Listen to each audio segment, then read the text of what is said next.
What is technology? Making a science a practical one to generate tools which create skills for human use. What is education? A process of acquiring knowledge, skills, beliefs, norms which can be transferred from one generation to another. What is societal impact? The effect on people and community which changes their behavior and attitudes. Societal impact analysis can be divided into two categories. Those are positive impact, negative impact. Classification of societal impact analysis. Learning environment, working environment, households, innovators.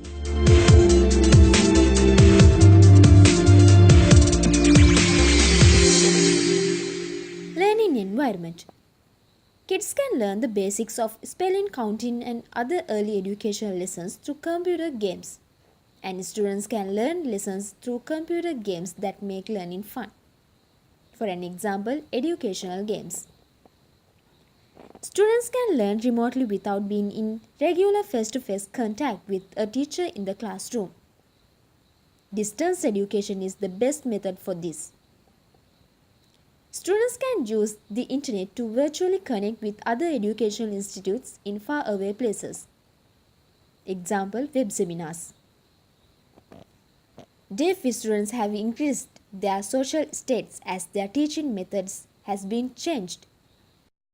Basically covers three attributes mainly. One is the knowledge, then skills, the third one is the attitudes. So knowledge covers basically, it's depend on the fields you are specializing. So for example in engineering, so basically maths, physics, chemistry and whatever the modules related to engineering and technology. Skills we can specially divide into two groups. One is this technical skills, the other one is the hands-on skills. The third one is the attitudes towards the society or whatever the country's development. With this current technologies, we can describe or we can explain the impact of this technology towards the knowledge, how its impact to the skill developments, and how its impact to the attitude development. For example, if I just take the examples from my university, basically we develop the infrastructure first to make this learning environment for students better and better. So if I give a couple of examples, one is the wireless network, wired or wireless network, which student can easily access unlimited internet and share the knowledge and share the lecture materials, whatever. So if we provide a proper infrastructure, wireless or wired infrastructure for students, so they can easily access internet, they can easily access to the global knowledge. So it's the main thing which I thought of implementing within the university. It's a basic infrastructure to get the global knowledge. So the other things like we have for the state universities, so we have facility called Learn. So you can easily get into the Learn through kind of a membership. So then you can access the global knowledge immediately. You can have video conferencing between international universities. You can have a link between major research institutes in the world. So it's a very fast unlimited service. You can do the simulations using cloud and servers which are simply located in other countries as well. For example, we have a link between Sri Lanka and India, Sri Lanka and Singapore. So we can easily get connected to the global universities and research institutes through this line. At the same time, we have a wireless network which covers the main academic building and hostels and all student community areas. So student can easily log into the network and get the whatever the technical or non-technical materials. Then On top of this wireless or wired solution, we can accommodate online resources like you can have a ACM library, IEEE Explorer kind of thing. Then students can immediately get their knowledge updated through this whatever the latest technologies in the world, what are the latest research ongoing and so on. So then they can start their research by making those materials as reference. So by letting this infrastructure build up to a certain level, so we can run couple of tools on top of this infrastructure. For example, Moodle. So it's a very common open source platform which can share lecture notes, we can do surveying, we can share presentations and everything on Moodle. So then students can upload their assignments, we can mark it online, we can share the feedbacks through this online system. So it's a one common tool which almost all the universities are using. It's a Moodle. So through Moodle, students and lecturers can students can get the feedback immediately, and lecturers can deliver the module easily, if I say it correctly. So they can simply upload the lecture materials, they can upload the quizzes, they can upload the feedbacks, forums and so on. So then students can get to the materials immediately, not like in the traditional structure. So in the traditional structure, so we have to deliver a lecture physically, but through Moodle we can deliver it online, we can share the technical and non-technical materials immediately through the online platform.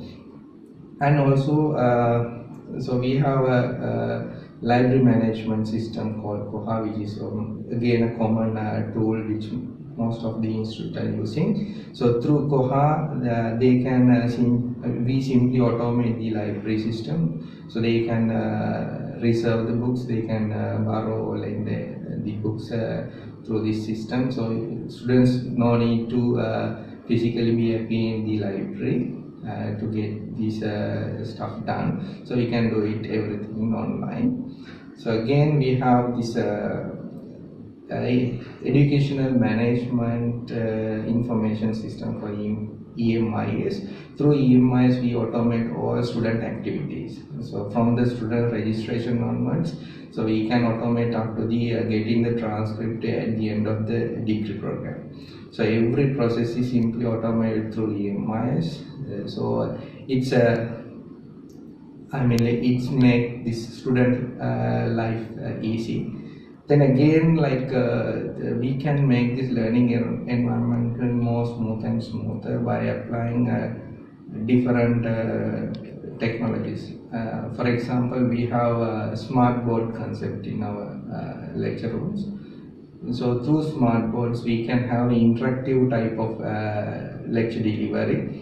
So whatever the stuff written in the blackboard, we can immediately convert it to a PDF file and share it through students.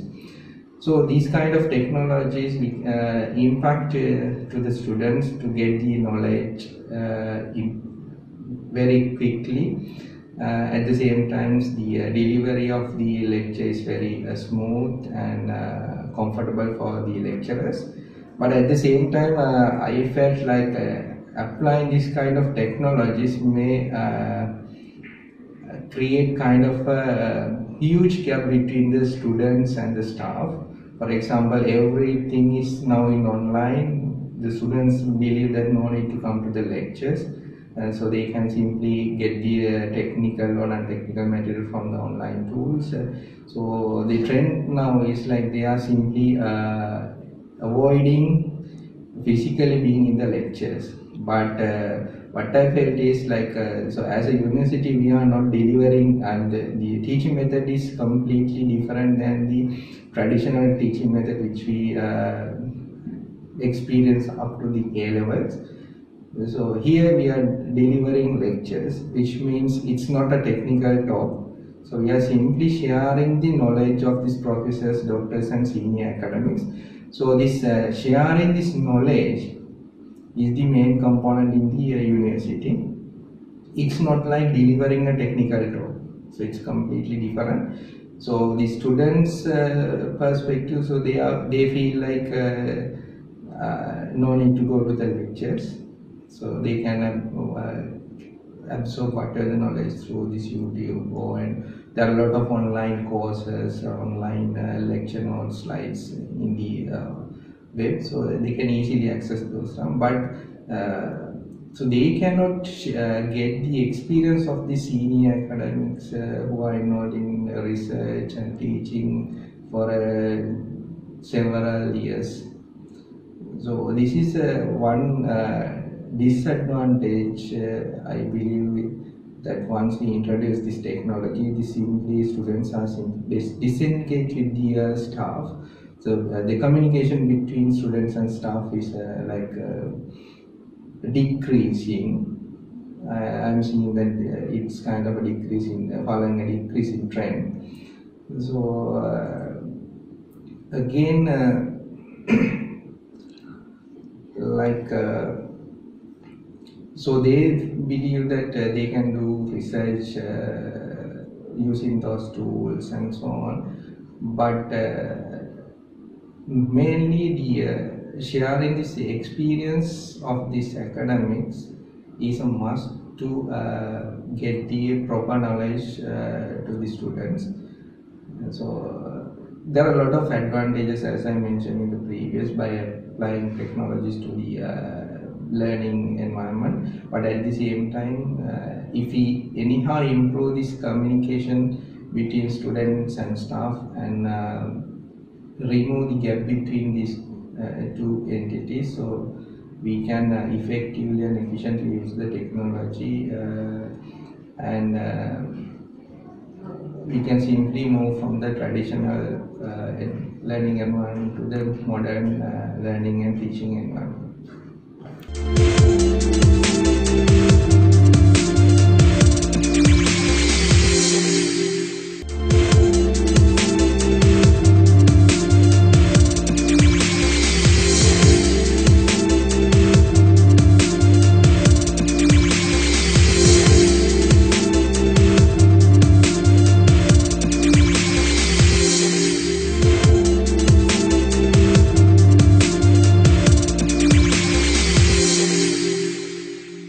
Working environment. Employee training can be done through online, anytime and anywhere. Ability to measure performance. Customized learning. Cost effectiveness. Contribute to business goals. Convenience. Reduced impact on productivity. Laborers can be aware of labor laws and other rights.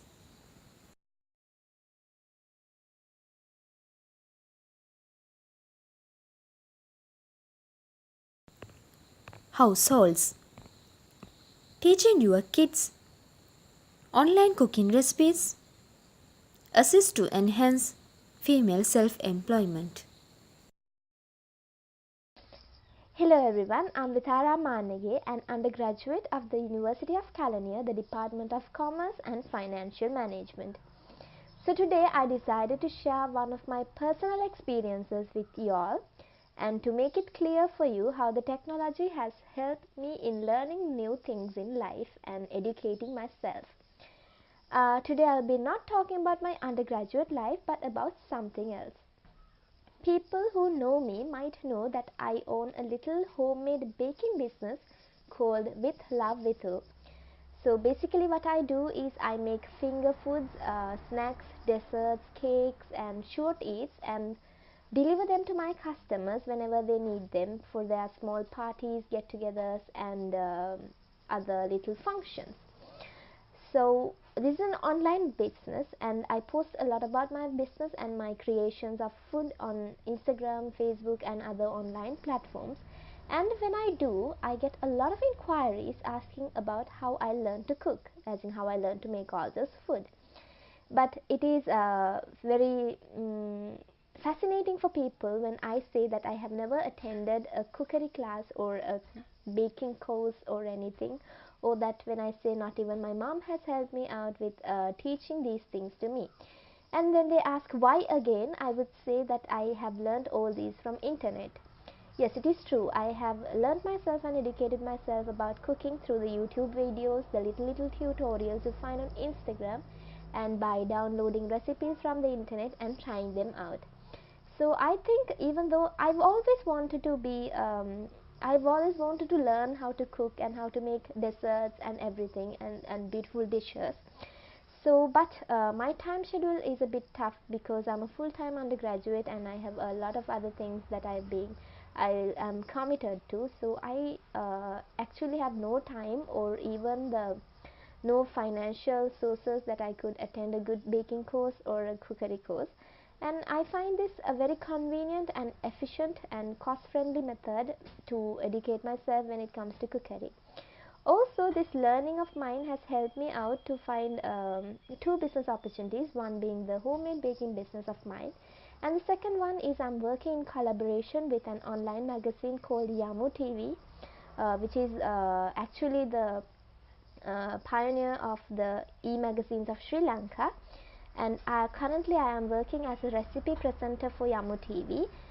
Basically what I do is I teach myself from the internet. I download recipes, and whenever they need a Sri Lankan twist for those recipes, I would get the knowledge from those recipes that I downloaded from the internet, and I would recreate them by adding Sri Lankan spices or Sri Lankan vegetables or Sri Lankan curries, and I would present them to you, Yamu TV, and they would upload those videos on Facebook and other Instagram platforms to other people to learn how to cook those.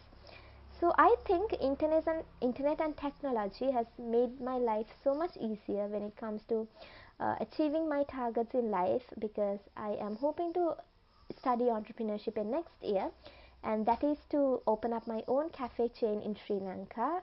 And if I'm an owner of a cafe chain, if I'm to be an owner of a cafe chain, of course I need to have a little understanding about how this whole cooking thing works out. And I think it is beneficial for me, because now that I can study it by myself at my own home. So I think you all might have a lot of personal experiences about how you learn new things from the internet. uh, so I think you all believe that the technology, and especially the internet, has made it so much easier to learn things out.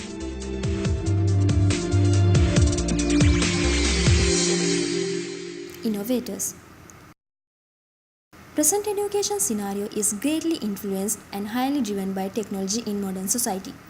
As a result of that, the knowledge of the society have broadened up to the global extent while enhancing their hidden creativity and innovative mind, which results in producing great innovations. Established companies, entrepreneurs, and educational institutes have identified the possibility to produce innovative creations. In Sri Lankan context, a recent incident has been reported in school level. An A-level student of Gampaha Bandaranaike College has made a rocket that can travel up to 20 kilometers. The rocket made by the student, Gyan Hettiarachchi, said that he had got the technological knowledge for his creation by browsing the internet for 2 months before coming up with it.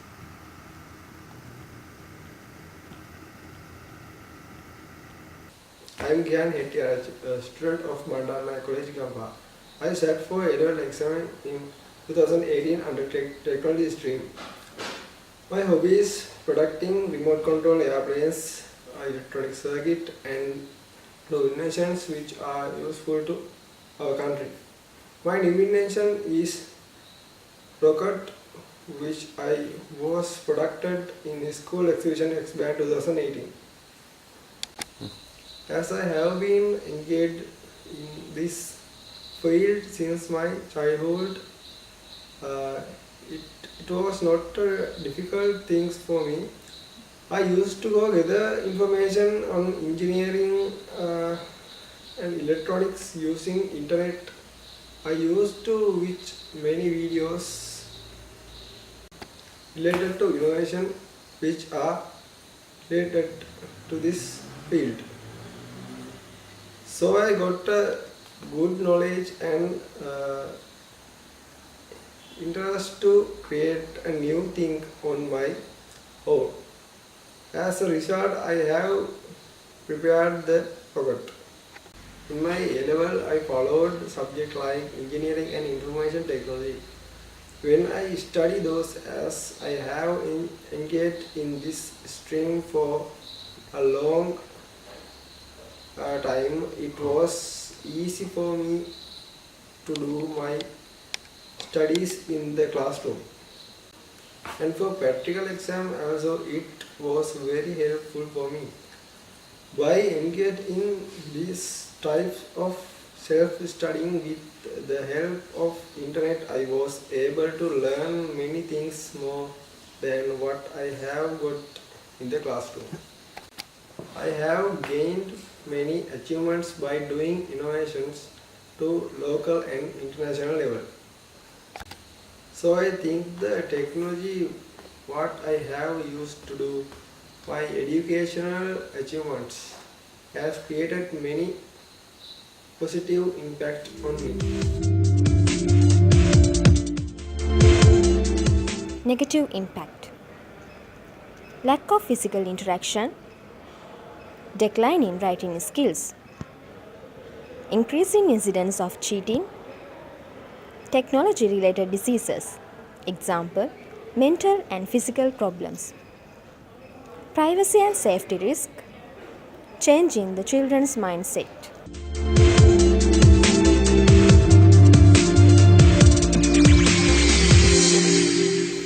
Barriers.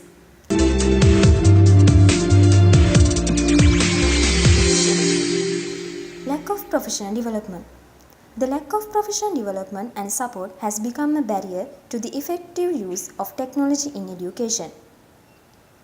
When it comes to schools, teacher will act as a link between students and technology because these students are not well informed on how to use technological tools like computers in the classroom.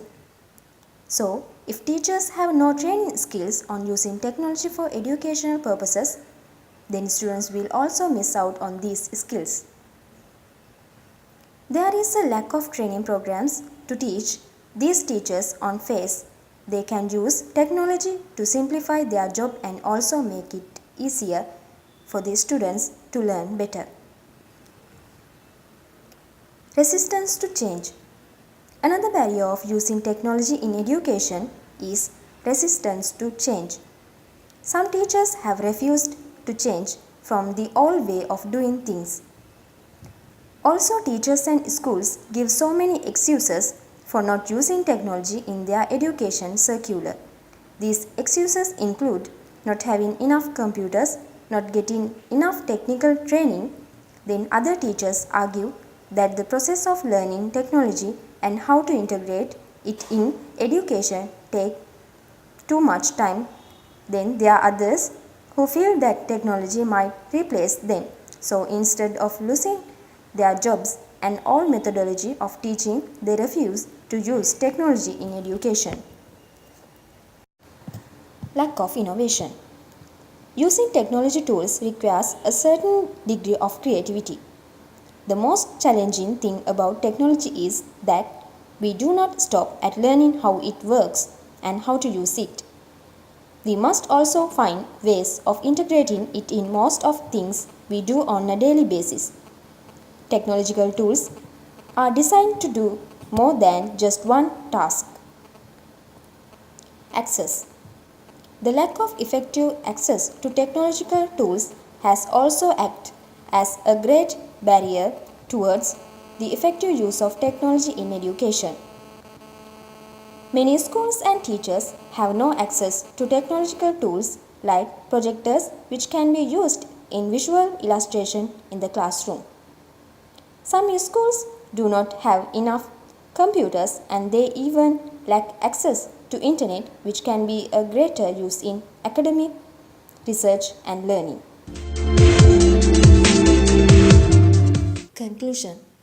In present, technology has created a great impact on education, causing a vast change to the society in both positive and negative manner. What we should do is enhance positive impacts and take necessary actions to overcome negative impacts. So, the influence will be effective and efficient change.